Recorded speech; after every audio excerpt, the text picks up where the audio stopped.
멈춰! 멈춰! 네, 이 밈이 나온 지도 벌써 8년이 다 되어가는데요. 학교폭력 예방 프로그램이 실행된 지 어느새 10년. 실제로 학교폭력은 멈추었을까요? 그럴 리가요. 폭력의 방법은 다양해지고 제대로 사과를 받지 못한 피해자들은 늘어났죠. 피해자들은 말합니다. 가해자로부터 제대로 된 사과를 받지 못했다. 여전히 그때의 악몽 속에서 살아가고 있다. 학폭위가 열려도 가해자가 처벌을 받았다고 기록되어도 피해자들의 고통은 여전한 이유. 바로 학폭위 자체에 근본적인 문제가 있기 때문입니다.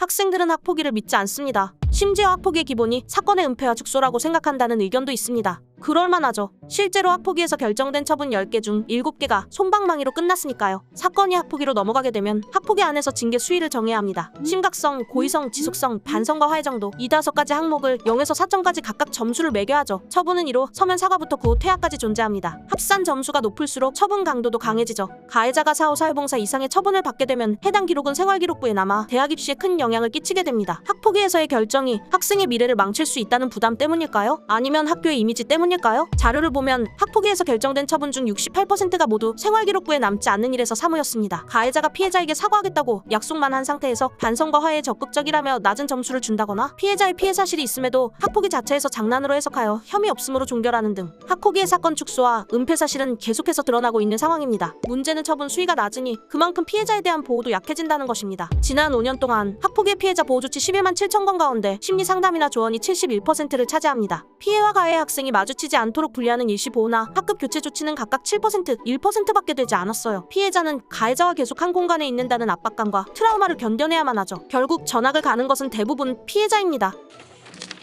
여러분 생각해보세요. 학폭위에 소환되는 가해자가 바로 네, 맞습니다. 제가 저 친구를 괴롭혔습니다 하고 학폭을 인정할까요? 그럴 리가 없죠. 증거가 없을수록 더 인정하지 않을 겁니다. 그렇다면 증거가 명확하면 순순히 인정을 할까요? 학폭 신고. 이제는 가해 학생들이 당연하게 피해자를 쌍방학폭으로 신고하는 것이 대세라고 알려져 있습니다. 내가 잘못한 것은 맞는데 죄도 잘못했다. 전법으로 가는 겁니다. 안타까운 점은 이게 제법 통하고 있다는 것이에요. 학교폭력 신고가 들어가면 피해 학생 보호 차원에서 즉시 가해 학생을 최대 3일간 격리해야 합니다. 가해 학생이 피해 학생의 학습권을 방해하기 위해 이것을 악용하는 거죠. 피해자여도 학폭 신고가 들어가면 강제로 반에서 나와 있어야 합니다. 교사를 대상으로 학폭 제기 이유에 대한 설문을 보면 실제로 피해를 입었기 때문에 쌍방학폭 신고를 한 사람의 수는 고작 26%밖에 되지 않는다는 것을 알 수 있습니다. 현재 학폭위 제도에는 무고라는 것이 없습니다. 그러니 허위로 학폭 신고를 해도 처벌을 받지 않죠. 사소한 피해를 부풀리거나 허위 사실을 주장해도 마찬가지입니다. 가해 학생에게는 제도적으로 이용할 수 있는 이런 강력한 카드가 있는데 사용하지 않을 이유가 없는 거죠. 또한 학부모가 요구하면 무조건 학폭위 심의를 열도록 되어 있는 것도 문제의 원인 중 하나입니다.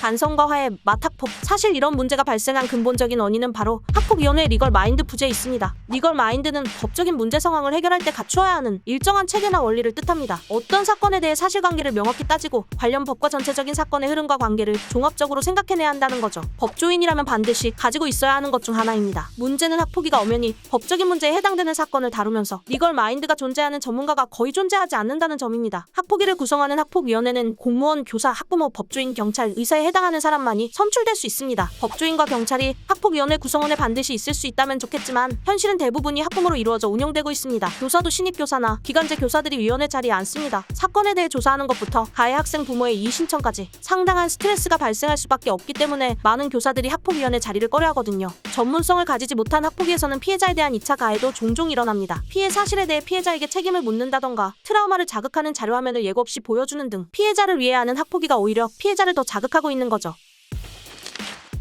학폭위가 가지는 모든 문제 끝은 결국 피해자에게 향할 수밖에 없습니다. 맘카페를 보면 피해 학생의 부모가 학폭위에 대동할 변호사비를 묻는 글을 종종 발견할 수 있습니다. 피해 학생이 학폭위의 판단을 신뢰하지 못하고 개인적으로 변호사까지 구해야만 하는 현실. 만약 피해 학생에게 변호사비가 없다면 사건이 가해자에게 유리하게 흘러가는 것을 억울하게 바라만 봐야 할지도 모르는 겁니다. 전문가들은 처음부터 학폭위의 전문성을 가진 전문가가 참여하는 제도를 만들어야 한다고 목소리를 높입니다. 피해 학생에게 더 큰 상처만을 남기는 현재의 학폭위 제도. 도대체 가해자는 누구일까요?